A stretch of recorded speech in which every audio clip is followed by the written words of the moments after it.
científico es científico para siempre, de manera que nunca alejada de los avances que hizo nuestro propio laboratorio en la Universidad Peruana Cayetano Heredia, en el Instituto de Investigaciones de la Altura, y eso es lo que les voy a presentar.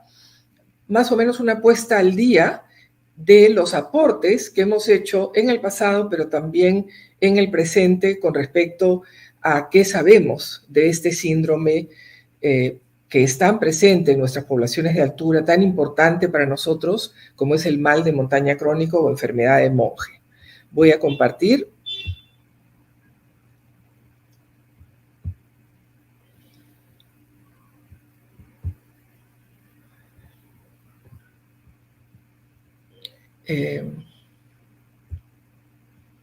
Acá está.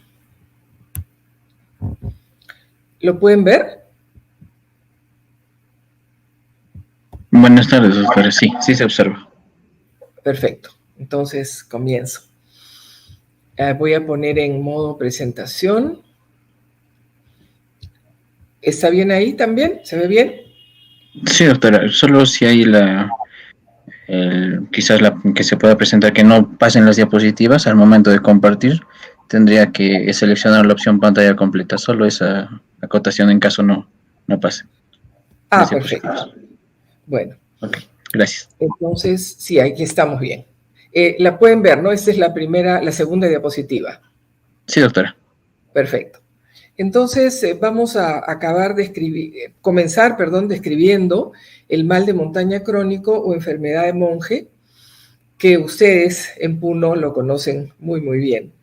Es un síndrome clínico propio de nativos o residentes de altura, y podemos decir que lo empezamos a encontrar más allá de los 2.500 metros, pero aumenta de manera importante más allá de los 3.000 metros. ¿Cómo ha sido descrito en el último acuerdo o consenso que tuvimos el año 2005 en varios congresos internacionales de altura? Pero además hubo un acuerdo general desde hace mucho tiempo que cuando hablamos de una eritropoyetina, una hemoglobina mayor de 21 grados por decilitro en hombres y una hemoglobina mayor de 19 gramos en mujeres, estamos ya ante probablemente la sospecha clara, ¿no?, de mal de montaña crónico. En Puno podría parecer que esos valores son muy altos, pero justamente el consenso lo que trató es de asegurarse que los valores sean altos para no hacer un superdiagnóstico, ¿no? De diagnosticar a toda hemoglobina alta como mal de montaña crónico. Pero obviamente el síndrome va acompañado de otros signos y síntomas como dolor de cabeza, cianosis, dilatación venosa, tinnitus, fatiga física y mental, disturbios del sueño, y frecuentemente también va acompañada con hipertensión arterial. Aquí tienen ustedes a un enfermo típico en Cerro de Pasco, de manera a gran altura, 4.300 metros, y se puede ver cómo a la derecha tenemos una mano muy cianótica y con las típicas uñas como llamada en forma de palillo de tambor. Aquí una foto de su descubridor, a la derecha, Carlos Monge Medrano, que en 1921 llevó esta policitemia diferente, ¿no?, a la Academia de París y fue reconocido como uno de los pocos peruanos cuya enfermedad lleva su nombre. Por lo tanto, la llamamos mal de montaña crónico o enfermedad de Monge. Y a la izquierda tenemos a Carlos Monge Casinelli, su hijo, que continuó los estudios con el laboratorio donde hasta ahora trabajamos en estos estudios, y se pudo llegar así a reconocer el mal de montaña crónico como un problema de salud pública. ¿Cuáles son las características fisiológicas? Hemos tenido muchos estudios donde estas características se han detallado a diferentes alturas. Esta es a la altura típica de los estudios que hemos hecho en Cerro de Pasco, donde queda el laboratorio de Fisiología y Medicina de Altura de la Universidad Peruana Cayetano Heredia. Entonces, ¿qué se puede observar en estos pacientes? Claramente una hemoglobina más alta, un hematocrito, una saturación más baja, 88 para los nativos de altura normales a esa altura, 84, una saturación muy baja que en el caso del COVID ya estaríamos, por supuesto, acudiendo al hospital con esas saturaciones. Un score más elevado, un score de mal de montaña, que ahora se los voy a relatar, mayor volumen de sangre, una disminución de la presión arterial de oxígeno, un aumento de la presión de CO2, un aumento del bicarbonato, de una disminución ligera del pH y una elevación, en algunos casos, de la presión sistólica, en la mayoría de la presión diastólica, y también una elevación de la presión media de la arteria pulmonar. De manera, esas son características clarísimas, todo el tiempo tenemos los mismos valores, sobre todo cuando estamos ante un paciente con una enfermedad clara y muy desarrollada. Ahora, ¿cuál es la prevalencia de esta enfermedad? Como es una enfermedad que tiene que ver con la poca tolerancia del enfermo a la altura, depende obviamente de la altura de residencia, pero también se ha encontrado claramente que las etnias diferentes tienen prevalencias diferentes de mal de montaña. En Cerro de Pasco, donde en la Universidad Cayetano Heredia, en el Instituto de Investigaciones de Altura, hemos hecho la gran mayoría de estudios, hemos encontrado una prevalencia que varía según la edad. 15% en hombres en la década de los 30, pero aumenta hasta 33%, fíjense ustedes, en la década de los 60. En Puno, siendo menor la altura, 3.800 metros, 4.000 en algunas ciudades, disminuye a 6%, algunos estudios han encontrado 8%, dependiendo también de la altura, y en La Paz también alrededor de 6%. Claramente depende de la altura. Y en Asia, fíjense ustedes cómo depende de la etnia. En los tibetanos, en el plató de Qinghai, tan solo se ha encontrado un 1.2% de prevalencia. Sin embargo, en los inmigrantes de la etnia Han, podemos tener hasta 5.6% a la misma altura. De manera que es claro que estos dos factores alteran la prevalencia del mal de montaña. ¿Cómo se hace el diagnóstico? Esto hay opiniones a favor, en contra de utilizar ese diagnóstico, debo hacer ese descargo, pero un grupo muy importante de investigadores nos pusimos de acuerdo en la China para determinar que para poder evaluar más fácilmente en campo el mal de montaña crónico, debíamos tener un puntaje. Y entonces ahí se diseñó y se aprobó el consenso de Zinnin con un score, el score de Qinghai, que está basado en que una vez que uno encuentra una hemoglobina por encima de los valores que ya he señalado, 21 en hombres y 19 en mujeres, y la presencia de determinados signos clínicos y síntomas que también ya señalé, uno puede catalogar, clasificar el mal de montaña en leve, moderado o severo, ¿no? Ahí tienen en la pantalla brevemente, si encontramos dificultad para respirar o palpitaciones, es que 0, si no hay problema, palpitaciones o dificultad leve 1, y palpitaciones severas o dificultad severa para respirar 3, ¿no? 2 moderado y 3 severo. Y así para todos los otros síntomas como cianosis, parestesias, dolor de cabeza, etc. ¿Cómo se determinaron estos síntomas? Porque fueron los más prevalentes principalmente en los estudios clínicos que desarrolló el primer grupo que presentó el gran estudio del doctor Carlos Monge Medrano, la enfermedad de los Andes, en el año 1929. O sea, ahí hubo una casuística muy grande y luego, por supuesto, los estudiosos y los investigadores que estuvieron en ese consenso de Zinnin también aportaron la sintomatología más frecuente en sus países. ¿Qué más encontramos? Estos hallazgos cardiovasculares son típicos de los estudios muy profundos que hicieron en los años 80 el doctor Peñalosa y Arias Estela, y que lo resumieron condensaron y también incluyeron algunos otros estudios en la revista Circulación en el año 2007, que se encontró que era muy común la hipervolemia y la vasodilatación por este enorme aumento de hemoglobina, la hipertrofia ventricular derecha, una prominente arteria pulmonar y vasculatura pulmonar congestionada y una hipertensión pulmonar clara, ¿no? Pero en los casos más avanzados, ustedes pueden ver en la figura cómo solamente la presión media de la arteria pulmonar se eleva en los casos de mal de montaña crónico, que son los puntos negros, ¿no? Hay un ligero incremento, pero claramente se eleva exponencialmente cuando la hipoxemia es importante, alrededor de 80, 82. ¿Cuáles son las condiciones asociadas al mal de montaña crónico? Hay otras condiciones que se han encontrado en los últimos años.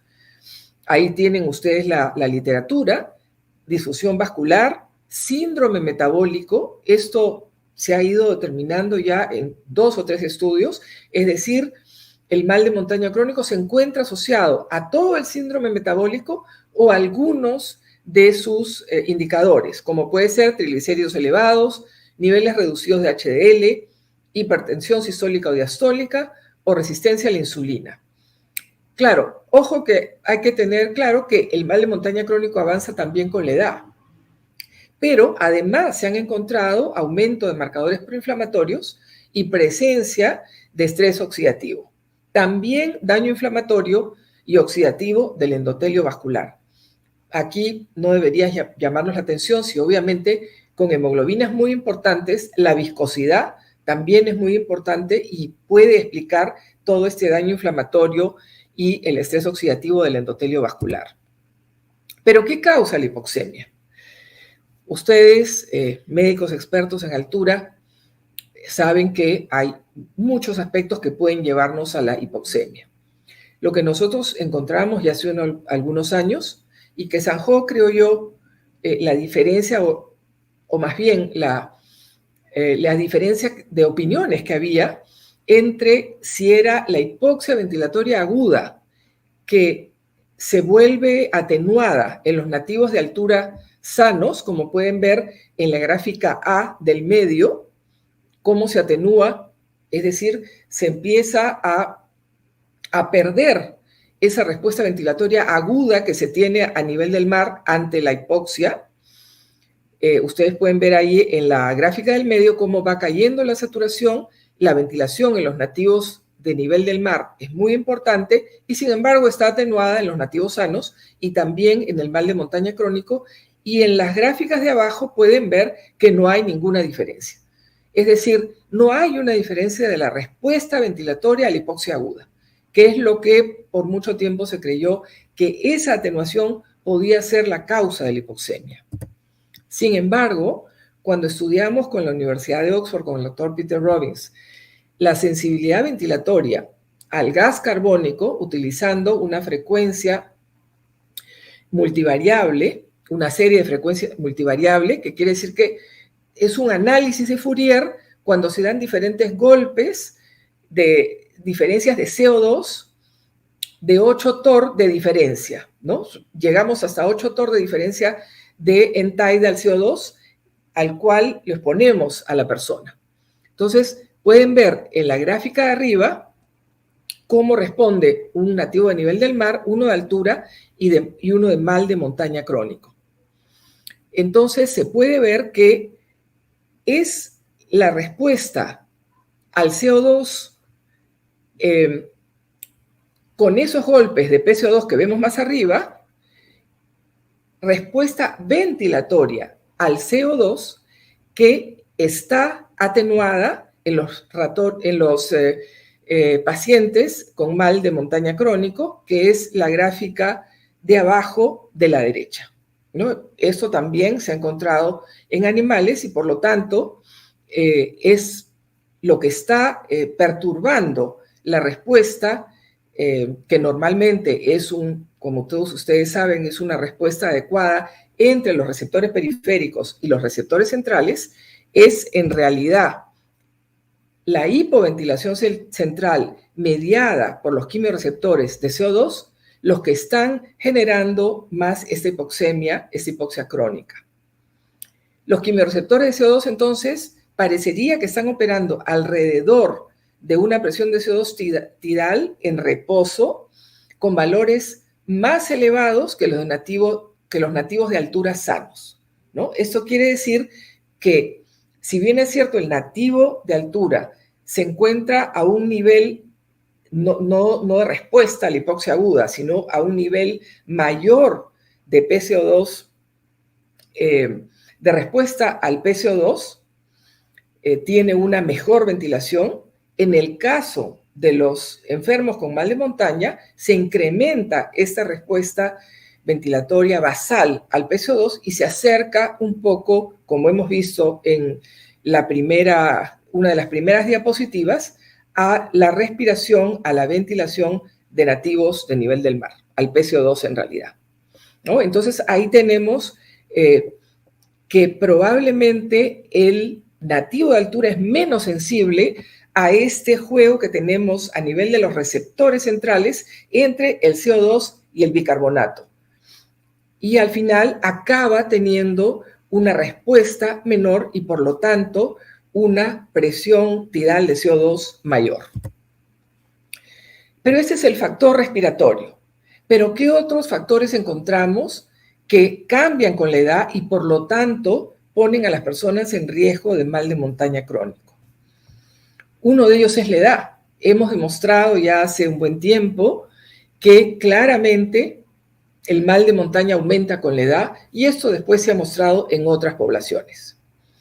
También hemos mostrado que la menopausia es un factor importante, es decir, encontramos mucho menor prevalencia en las mujeres en el mal de montaña crónico antes de la menopausia que después. En Cerro de Pasco llega a aumentar hasta 8% después de la menopausia, básicamente porque la progesterona es una hormona que aumenta la ventilación y con la menopausia, al disminuir la progesterona, perdemos esa capacidad respiratoria de las mujeres. Pero también el estrógeno, al disminuir, lo que hace es que genera una mayor respuesta de apoptosis y por lo tanto tenemos una mayor respuesta eritropoyética, digamos una desordenada respuesta eritropoyética en las mujeres y también una relación diferente testosterona-estrógeno, trabajos que ha mostrado el doctor González.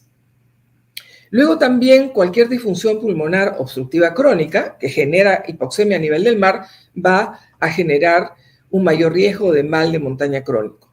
Y por supuesto los desórdenes respiratorios durante el sueño también y el sobrepeso que nos puede causar una dificultad respiratoria y por lo tanto una hipoxemia a nivel del mar en casos extremos también es un factor de riesgo para el mal de montaña crónico.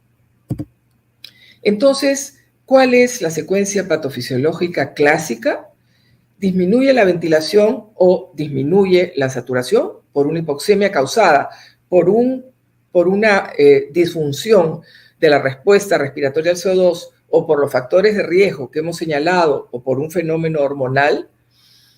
Y ahora vamos a ver otras causas. Pero cualquier causa que disminuya la hipoxemia incrementa la hemoglobina y por lo tanto produce esa eritrocitosis excesiva cuyo signo, mayor de 21 en hombres, mayor de 19 en mujeres, es el signo tan característico del mal de montaña crónico. Pero la pregunta que se han hecho los miembros del laboratorio liderados por el grupo del doctor Francisco Villafuerte es ¿por qué, si hemos encontrado en diversos estudios que hay una suerte de valores contradictorios entre la eritropoyetina que tienen los nativos de altura y la eritropoyetina que tienen algunos sujetos con mal de montaña crónico? Pueden ver aquí en la gráfica de la izquierda los nativos de altura, los nativos que le decimos con una eritropoyetina normal, pero con características de mal de montaña, y los nativos que se han encontrado con alta eritropoyetina. La edad, no, edad igual, por lo tanto estamos eliminando ese factor de riesgo. También la relación peso-talla. El hematocrito, sí, claramente tenemos personas con eritropoyetina normal, pero con una diferencia muy importante con aquellos que tienen una eritropoyetina alta, pero ojo, los dos son mal de montaña crónica, ¿no? Con la definición que hemos dado al inicio. Solo que ahora se ha dividido entre eritropoyetina normal, sin diferencias con el latido de altura, y eritropoyetina alta. Y se puede ver cómo el score de mal de montaña también es mayor, ligeramente mayor, pero sobre todo el hematocrito se ve un incremento muy importante. Entonces, aquí hay una relación que solamente se da entre aquellos que tienen una alta eritropoyetina que generan muy altos hematocritos. Por eso la diferencia no es tan clara, porque las otras variables más o menos se mantienen similares, pero sin embargo el hematocrito con estas eritropoyetinas muy altas se eleva mucho. Entonces, por eso el grupo del doctor Villafuerte y el grupo de nuestro laboratorio está trabajando alrededor de este concepto de personas que tienen un fenotipo extremo, que se ha encontrado que cuando presentan esos valores extremos de hemoglobina muestran eritropoyetina muy elevada, sobre todo por las mañanas, que es cuando se debe tomar los valores de eritropoyetina. Entonces, ¿qué es lo que se ha estudiado en el laboratorio? No solamente el valor de eritropoyetina serológica, sino también el receptor soluble de eritropoyetina y la relación de eritropoyetina con el receptor soluble, que es lo que llamamos disponibilidad de eritropoyetina. Entonces, fíjense ustedes cómo ahí es cuando encontramos diferencias entre el nativo de altura sano y el nativo de altura con mal de montaña crónico, pero alta presencia de eritropoyetina. No se notan, digamos, tan grandemente las diferencias en el receptor soluble de eritropoyetina, aunque las hay, pero sí notamos una diferencia ya muy importante en la gráfica de la derecha cuando la hemoglobina se plotea en función de este radio eritropoyetina y receptor soluble de eritropoyetina. Vemos claramente cómo la hemoglobina aumenta cuando este ratio también aumenta. O sea, parecería que hay, ¿no es cierto?, o mejor, que el aumento de la concentración de hemoglobina se explica mejor en términos de este ratio, que es la disponibilidad finalmente de la eritropoyetina y no solamente de la concentración media serológica de eritropoyetina. Este es un hallazgo, la verdad, muy importante del laboratorio y ya reconocido en diferentes grupos en el mundo. ¿Cuál es otro problema importante que encontramos y factor de riesgo, pero también que tiene que ver con la eritropoyetina? Es el estímulo eritropoyético sostenido durante el sueño. Se puede ver claramente que tenemos una relación entre cómo cambia la eritropoyetina, estos en la gráfica de la derecha, donde tenemos la eritropoyetina, el receptor soluble y el ratio que acabamos de ver en un momento. Entonces, lo que se hace es evaluar cómo cambia la saturación durante la noche. Ya es claramente conocido que baja en las personas con mal de montaña crónico, pero baja mucho mayor aún en las personas que tienen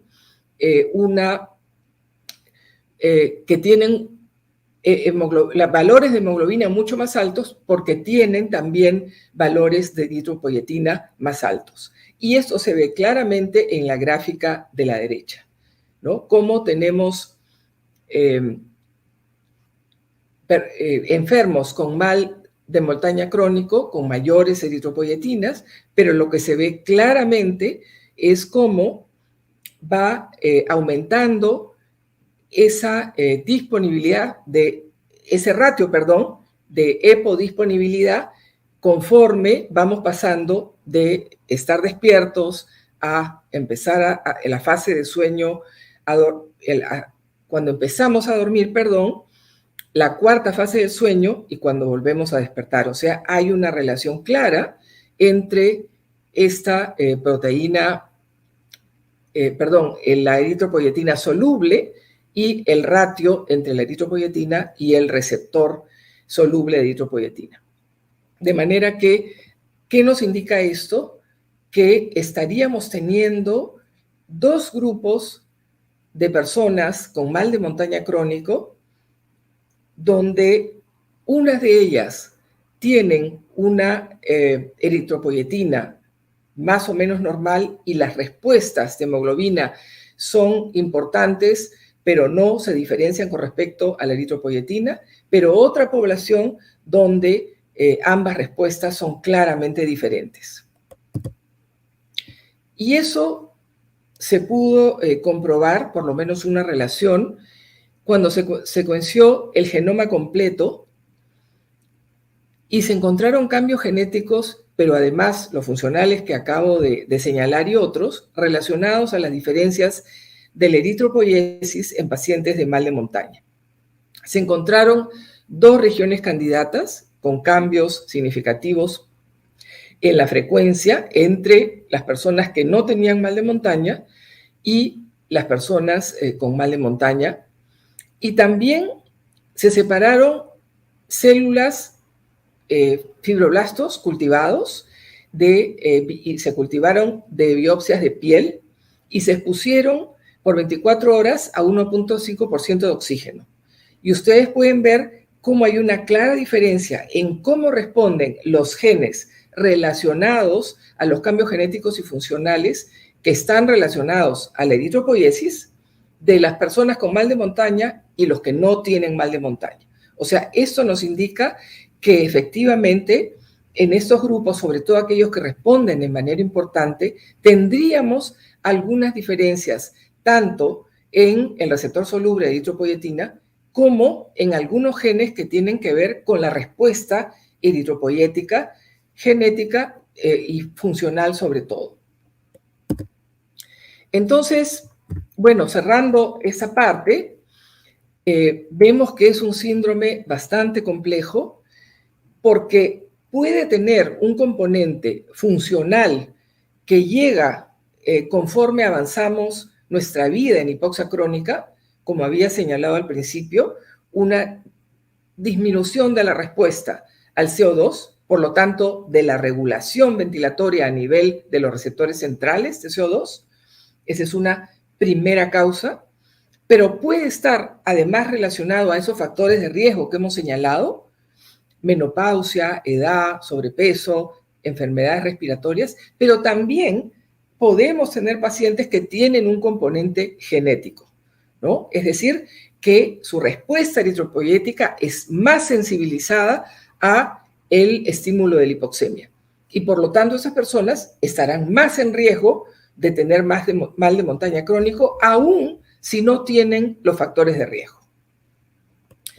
Ahora bien, ¿qué hemos hecho para manejar y tratar el mal de montaña crónico? Seguramente los médicos en Puno y en las grandes alturas que están muy familiarizados con esos pacientes tienen diferentes maneras de manejar el mal de montaña crónico. Nosotros en el laboratorio lo que hemos encontrado, se los voy a mostrar en un momento, más efectivo, pero todavía necesitamos más estudios, es la acetazolamida. Porque hasta antes de probar la acetazolamida, teníamos un manejo más bien no farmacológico. Simplemente a la persona con mal de montaña crónico de manera importante, ya estoy hablando de valores, por supuesto, por encima de 21, hemos visto en Cerro de Pasco personas con hemoglobinas por encima de 26, realmente ya con un mal de montaña muy grave. Bueno, había que decirles, tienen que cambiar de altura, ir por lo menos unos 2.000 metros más abajo, o las flebotomías, ¿no? Que Tiene sus riesgos porque seguramente ustedes conocerán que cuando hacen una sangría y no reemplazan isovolémicamente con plasma, él vuelve muy rápidamente a subir la hemoglobina.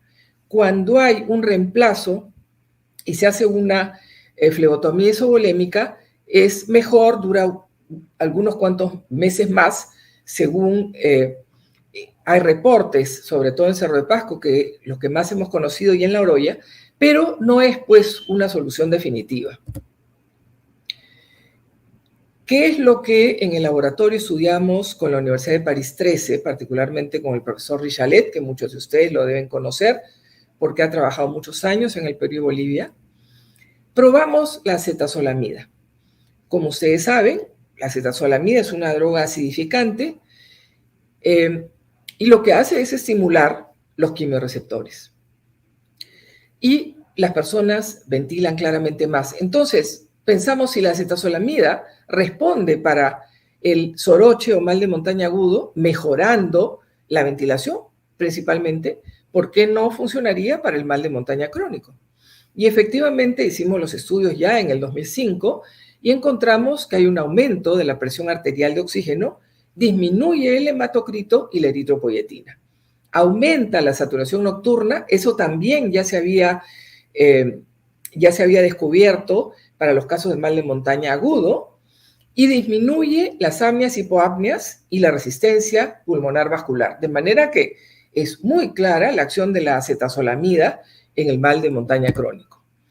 Aquí tiene la respuesta ventilatoria aguda después de 12 semanas de acetazolamida.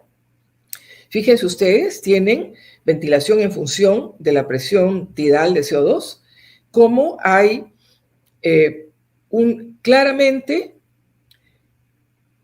un incremento de la ventilación con incrementos del CO2 desde aproximadamente 28 hasta 35 en el caso de acetazolamida, incluyendo en el mal de montaña crónico. O sea, se acerca a un nativo de altura normal con acetazolamida. Los cuadrados con una ventilación menor ante una mayor CO2 son los casos de mal de montaña crónico. Y este es el estudio que se hizo. Se puede ver cómo el hematocrito va disminuyendo con la acetazolamida. En azul tienen el grupo con acetazolamida y el protocolo fue 12 semanas de acetazolamida, luego un descanso, fíjense ustedes, de la semana 12 a la 16, cómo se incrementa claramente el hematocrito y luego empieza a bajar menos notoriamente hasta la semana 28. De manera que, bueno, nos gustaría mucho que podamos hacer, que se pueda hacer un estudio longitudinal más importante con la acetazolamida, porque no sabemos si hay un acostumbramiento, si debería ser el uso de la acetazolamida intermitente o cuál es el mejor protocolo para usarla, pero que mejora la ventilación y baja el hematocrito, eso lo vimos claramente. Eso es lo que quería mostrarles, un rápido resumen de los trabajos que se han hecho en el laboratorio desde hace muchos años y nuestros colaboradores muy activos. Los tenemos aquí en pantalla, Francisco Villafuerte, José Luis Macarlupú, que acaba de presentar un estudio realmente muy importante en la relación del mal de montaña crónico y cómo el ejercicio mejora claramente el cuadro y disminuye el hematocrito. Cecilia Anza, Noemí Corante, algunos ya no están, pero la mayoría sigue trabajando en salud pública relacionado al ejercicio o relacionado a las enfermedades de altura. Y nuestro agradecimiento al Wellcome Trust, que ha financiado la mayoría de los estudios. Muchísimas gracias.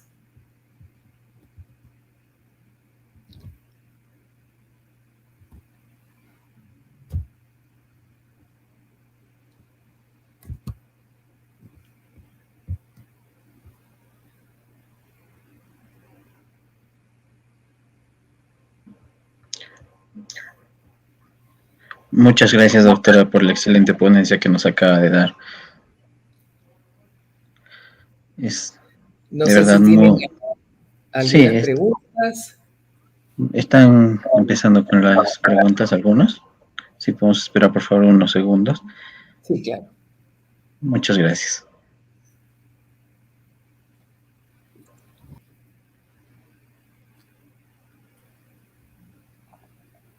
Gracias, doctora, por tan brillante ponencia, como decíamos. Refresquese un ratito. La cetazolamida y otros fármacos que se usan para los que vienen y tienen algún malestar agudo y recomendado para algunos crónicos que se reagudizan cuando vuelven a bajar a la costa y luego vienen, sí, pues ciertamente pues hay muchas experiencias y hemos visto al doctor Achinelli y cuando llega a la altura él está tomando su acetazolamida siempre y está controlándose, investigándose a sí mismo. ¿Qué otros fármacos pondría en segundo o tercer orden si es que quiere mencionarlos? Porque de repente podemos contribuir a la automedicación, de repente deciden no hacerlo, también está bien, pero yo quiero comentarle de repente mientras llegan algunas preguntas el tema de vamos a decirle neurociencias ahorita, ¿no? Estos pacientes, porque no todos se afectan, no todos tienen este mal crónico de altura, y los que la tienen, o al tener y al hacer revisiones, esto obviamente no están todavía pues a la par de congresos de este nivel, pero podríamos decir como que son personas tristes, son personas que han tenido duelo, son personas que han tenido un nivel de tristeza, no sé qué tanto maneja este.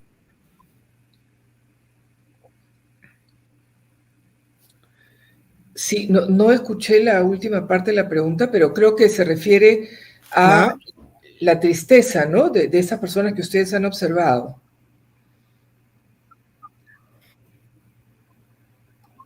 Sí, ahorita no estoy escuchando. Sí, no todos son iguales, obviamente. Sí. Qué pena. Ahora sí. Pero hasta donde usted haya escuchado, doctora, las personas que tienen alteraciones hematológicas, sea policitemia o estos síntomas de mal de altura, de acuerdo a neurociencias, que todavía está, pues, ¿no? Claro, a la vanguardia, pero todavía está en investigación, las personas estas serían que tienen duelo, que tienen tristeza o que están saliendo de esto, todavía no se ha hecho un estudio, ojalá lo hagan ahora los amigos de la SEM. No sé si tiene alguna información al respecto. Otros datos más, aparte del factor de altura, el aspecto emocional, psicológico, mental. En realidad, nosotros no hemos en el laboratorio profundizado sobre esos aspectos. El doctor Alberto Arrey trabajó más los aspectos neurológicos con el doctor Boero, pero entiendo que más la parte bioquímica. Pero lo que yo puedo señalar es que no llamaría la atención lo que ustedes han observado, porque si uno piensa, ¿no?, en el cerebro de esas personas con un hematocrito, una hemoglobina por encima, imaginemos una persona, nosotros hemos visto muchas hemoglobinas por encima de 23, 24, ¿no?, que tienen muchos vasos sanguíneos, por lo tanto, un sistema vascular cerebral distendido, pero además con sangre muy viscosa. Seguramente ustedes, los médicos, han visto la dificultad que hay para extraer una muestra de sangre de un paciente con hemoglobina por encima de 25. Es una sangre viscosa que ocupa realmente gran parte de la masa cerebral, porque eso se sabe, hay un aumento de capilaridad vascular cerebral. Además, con lo que hemos señalado del estrés oxidativo, no llama la atención, ¿no?, que estas personas tengan también unos problemas neurológicos. Las migrañas son mucho más importantes en estas personas, tienen mucha más hipoxemia cerebral, por lo tanto, a mí no me llama la atención que puedan tener problema de este tipo, y de hecho uno de los síntomas que nosotros vemos y signos es fatiga física y mental, ¿no? En algunos casos también hay insomnio, o sea que es, digamos, casi imposible pensar desde el punto de vista lo que ocurre en ese cerebro con un volumen de sangre tan importante, tan viscosa, además con un estrés oxidativo, que no tengan ese tipo de sintomatología, ¿no? La verdad que esa experiencia como médicos la tendrán ustedes más. En mi caso, yo soy fisiólogo y ya hemos hecho básicamente estudios en la fisiopatología, que es lo que les he mostrado, pero yo estoy segura que la casuística que tienen ustedes en altura debe ser impresionante y siempre esperamos que eso esté más presente en todos los ámbitos de altura para que sepamos toda esa casuística riquísima que ustedes tienen. Y en el ámbito farmacológico, no me quiero quedar sin responder eso, han habido otros esfuerzos que tienen que ver, por ejemplo, con estimular el sistema dopaminérgico, con estimular el sistema adrenérgico también, con estimular los quimiorreceptores, ¿no? Son diferentes fármacos que pueden tener esa acción. Pero en nuestra experiencia hemos hecho hace unos años una revisión de la literatura, debo reconocer que ahora último no, pero en todo ese esfuerzo lo que hemos visto que mejora más la ventilación y es más inocuo porque es una droga que se usa hace muchos años, es la acetazolamida, ¿no? Entonces, en ese sentido, farmacológicamente, nosotros en el laboratorio con los médicos con quienes hemos trabajado, nos parece que esa droga, en la que, como he mencionado, hay mucho más que investigar a muy largo plazo, cómo se puede dar de manera intermitente, a lo mejor es una droga que se debe dar más intermitente, tenemos un momento de resistencia a la droga o no la tenemos, esa casuística no la tenemos nosotros, la verdad, y bueno, una vez que hicimos ese hallazgo, pasamos a otros temas, como ustedes pueden ver, más los aspectos genéticos, más si encontrábamos alguna diferencia ya en casos distintivos de mal de montaña, que es el caso, parecería ser el caso por la eritropoyetina, pero sería fabuloso que ustedes puedan continuar estudios con protocolos a más largo plazo con la eritropoyetina o alguna otra droga que ustedes hayan trabajado, pero como digo, nosotros no hemos encontrado eso. También olvidaba, en Bolivia han trabajado algunas drogas que disminuyen la cantidad de glóbulos rojos, pero de manera un poco agresiva, ¿no? En el sentido que es drogas que hacen ¿cómo llamamos? Una lisis de los glóbulos rojos. Nos parece demasiado agresivo cuando tenemos una droga como la acetazolamida largamente probada, inclusive es un genérico, no cuesta nada, pero sí pensamos que hay que hacer todavía más estudios.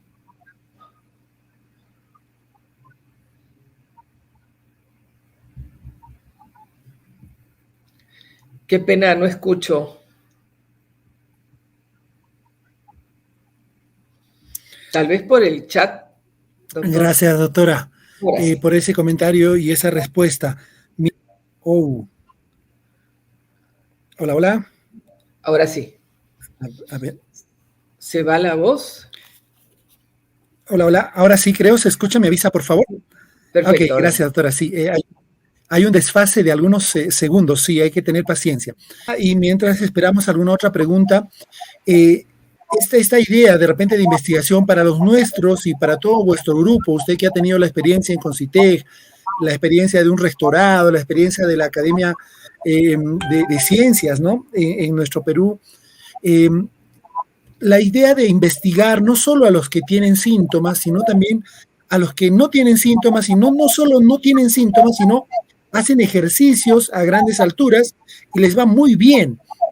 Gente que practica yoga, que practica, qué sé yo, tai chi o artes marciales, y hacen deportes, incluso hay triatlón en la altura. No sé si tiene alguna experiencia, doctora, y ha encontrado algunos factores en esta gente, entre comillas, sana, que hay que investigar también y a ver qué hacen. ¿Qué experiencia, doctora? Sí, bueno, donde más experiencia hemos tenido es con la selección de fútbol. Nosotros estudiamos 2 veces a la selección peruana de fútbol. cuando en las etapas eliminatorias a los mundiales, cuando iban a jugar en La Paz. En una de ellas, la última fue para Francia 98, y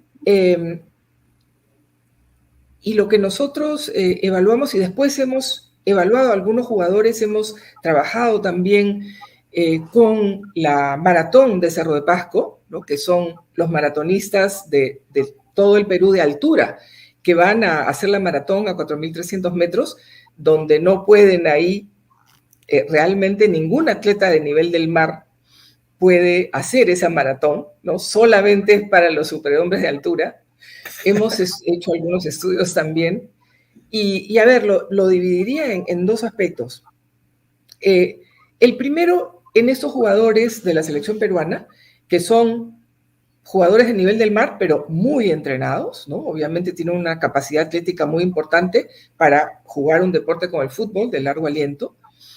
Pero ¿qué ocurre? ¿Qué es lo que hemos visto en ellos? Una variabilidad muy grande de aquellos que una vez, esto fue, como decía, lo hicimos en Cusco para los partidos con La Paz. En La Paz, perdón, con Bolivia, ¿no? Que de los 22 jugadores tenemos una variabilidad bien grande de cómo llegan a la altura. Es decir, algunos les baja mucho la saturación en el primer día y van recuperando la saturación muy rápidamente gracias a su respuesta ventilatoria y cardiorrespiratoria. Otros tienen una respuesta muy baja y la recuperan muy lentamente. Y eso lo medimos a través de la ventilación, la saturación, el PCO2, el PO2, ¿no? Y la frecuencia cardíaca. Y otros les baja muy poco la saturación y se mantienen más o menos. ¿Y qué ocurre? Al quinto día ya están todos bastante similares y al 10º día ya están todos muy parecidos. Entonces, ¿qué quiero decir con esto? ¿No? Que y todos están con el mismo grado de entrenamiento, porque son 22 jugadores de la selección peruana súper entrenados, ¿no es cierto?, para ir a un mundial.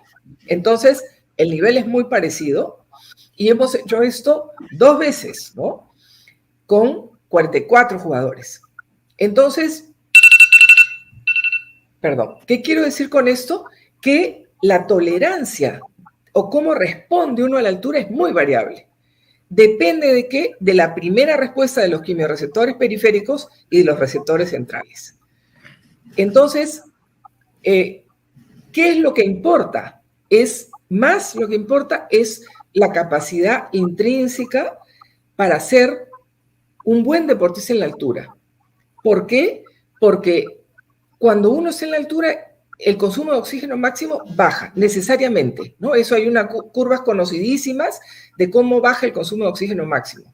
Pero si uno tiene otra preparación por haber nacido en la altura, lo que le llaman el corazón de atleta, ¿no es cierto? Tiene fibras musculares, fibras miocárdicas preparadas para hacer deporte en altura.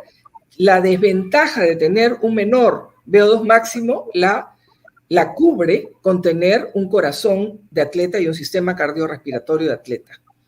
Entonces, esas son las diferencias muy importantes de correr el riesgo de personas de nivel del mar que quieran hacer maratones de Cerro de Pasco y que lleguen al final. No existe una sola, no hay.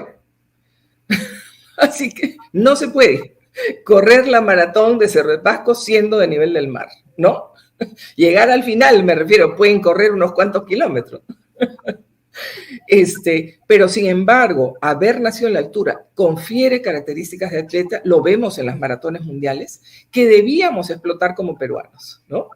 Entonces, hay esas dos diferencias que deberían hacernos pensar a quiénes entrenamos y en qué tipo de deportes, porque el nativo de altura, bien nutrido, bien entrenado, podía darnos fabulosos triunfos para el Perú.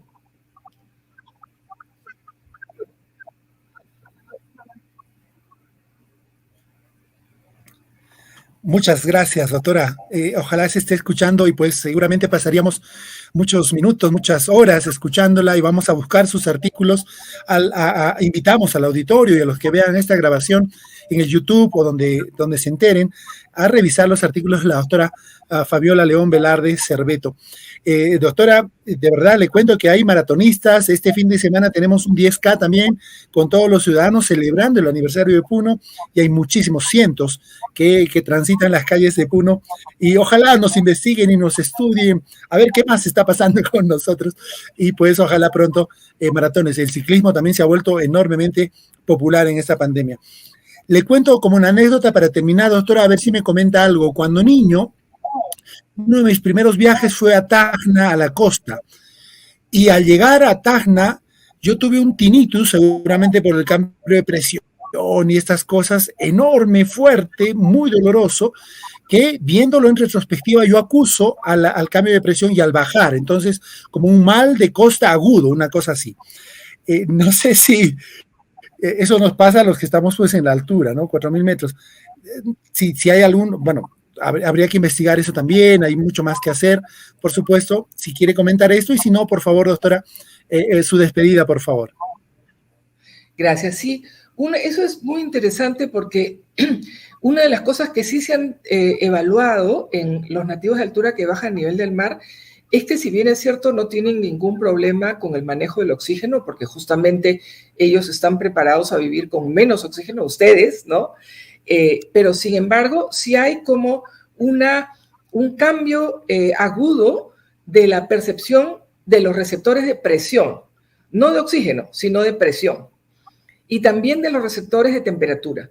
Entonces, a veces ese cambio brusco hace que tengamos esas sensaciones extrañas. Bueno, tenga el nativo de altura esas sensaciones que, por ejemplo, pueden devenir en sensaciones en el oído, donde hay cambios de presión, o sensaciones también de cansancio, pero que tienen que ver más, por ejemplo, la reacción ortostática, esa que se mide cuando uno se levanta rápidamente o que se pone de cabeza. Eso es diferente en una persona que recién baja de la altura.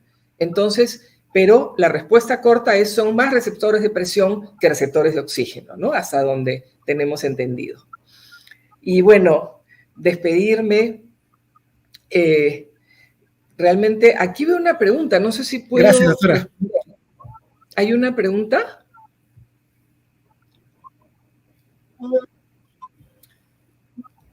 Sí, dice, hacer una tabla de porcentaje de saturación con respecto a la altitud. ¿Cómo podríamos hacerlo? Por ejemplo, la saturación por encima de 4.000. Creo que ya está estudiado, esto es un poco menos la saturación en altura, ¿cierto, doctora? Sí, exactamente. Hay una curva muy clara. Ya, digamos, hay muchas poblaciones en las que se ha estudiado cómo responde la saturación en las diferentes poblaciones de altura. Ahora, eso es una pregunta interesante también porque si recordamos la curva de disociación de la hemoglobina por el oxígeno, vemos que la saturación se mantiene constante, por eso es una S, ¿no? Se mantiene constante hasta que el PO2 baja de un cierto nivel, más o menos por debajo, empieza a bajar por encima de 85, ¿no? De PO2, y ahí hace una pendiente muy aguda y después se estabiliza nuevamente. ¿Eso qué quiere decir? Que por un momento tenemos una protección, la saturación no cae y el PO2 puede comenzar a bajar. Pero cuando estamos por debajo de ese punto, que la saturación, de la curva de saturación de oxígeno con la hemoglobina, el PO2 baja un poquito y la saturación cae un montón, ¿no? Y por esa razón, a veces decimos, bueno, si medimos la saturación, y hoy en día que conocemos más de la oximetría gracias al COVID, nosotros decimos, ya sabemos cuánto debería subir la hemoglobina. Por lo tanto, sería muy fácil diagnosticar mal de montaña. No es el caso, porque justamente la saturación se mueve mucho cuando estamos en esa parte de la curva, ¿no? Con el cambio del PO2. Entonces, entonces, eso quiere decir que por eso nosotros hemos seleccionado la hemoglobina como el mejor signo diagnóstico y no la saturación. O sea que, habiendo saturaciones para las poblaciones, es un parámetro bien variable si estamos por debajo, por encima de cierta altura, ¿no? Por encima de 3.000 más o menos. Tengo otra pregunta. ¿Qué dosis mínima de acetazolamida funcionaría en el mal de montaña? Gracias por esa pregunta, porque Efectivamente, en el estudio, que no lo he mostrado, pero nosotros probamos de 500 miligramos a 250. Y después bajamos hasta 125. Con 250 es lo que he mostrado, pero con 125 miligramos ya vimos un efecto en el mal de montaña crónico, ¿no? Por supuesto. De manera que allá hay todavía un techo por trabajar, y es el tema de la dosis, vinculado al nivel de hemoglobina que muestren las personas con mal de montaña crónico. Bueno, ahora sí, muchas gracias por las preguntas. Realmente ha sido muy grato estar con ustedes. Tengo aquí un interlocutor espectacular que me ha permitido explayarme en las preguntas, y realmente, bueno, yo tengo, como no, que hacer un llamado también y que haya más recursos de investigación para estudiar nuestros problemas de vida y salud en la altura. Parece un poco raro que, habiendo sido yo presidenta del COSITEC, lo diga, pero efectivamente los recursos todavía son muy pocos. Tenemos que hacer un mayor esfuerzo por tener más recursos para investigación, y muchos en lo que tanto que podemos dar a la ciencia internacional, tanto para los aspectos positivos de vivir en la altura, como aquellas patologías y cómo debemos resolverlas. Muchas felicitaciones por este congreso y muchas gracias por la invitación. Gracias, doctora Fabiola. Saludos